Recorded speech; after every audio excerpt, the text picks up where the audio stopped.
ভারতের পাহাড়ি রাজ্য হিমাচল প্রদেশে টানা ভারী বর্ষণ ও ভূমিধস ভয়াবহ আকার ধারণ করেছে। সরকারি সূত্রে জানা গেছে, চলতি বর্ষায় এখন পর্যন্ত অন্তত 199 জনের মৃত্যু হয়েছে। নিখোঁজ রয়েছেন আরও অন্তত 63 জন, আহত হয়েছেন 304 জনের বেশি। রাজ্য জুড়ে বিপর্যস্ত হয়ে পড়েছে স্বাভাবিক জীবনযাত্রা, বন্ধ হয়ে গেছে অন্তত 500টি সড়ক। ধস ও জলপ্লাবনের কারণে বহু জায়গায় বিদ্যুৎ ও পানীয় জলের তীব্র সংকট দেখা দিয়েছে। সবচেয়ে বেশি ক্ষতিগ্রস্ত হয়েছে সোনাল জেলা। জুন মাসে প্রবল ঢল ও ভূমিধসে তলিয়ে গিয়েছিল মান্ডি জেলা, যা এখনো পুরোপুরি স্বাভাবিক হয়নি। এর মধ্যেই ফের নতুন করে বিপর্যয়ের মুখে পড়েছে অঞ্চলটি।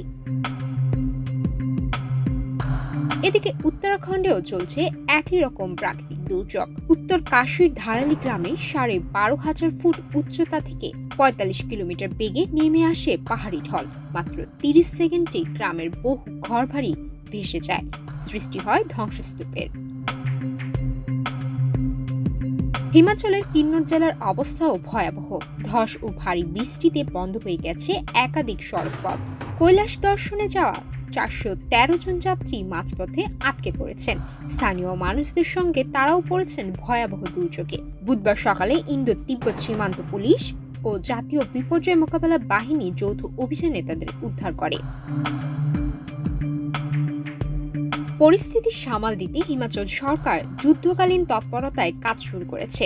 সেনাবাহিনী, আইটিবিপি, এনডিআরএফএস সহ সমস্ত বাহিনীকে নামানো হয়েছে উদ্ধার ও পুনর্বাসনের কাজে। ভারতের আবহাওয়া দপ্তর হিমাচল ও উত্তরাখণ্ড দুই রাজ্যেই জারি করেছে লাল সতর্কতা। প্রবল বৃষ্টিপাতের সম্ভাবনা এখনো রয়েছে।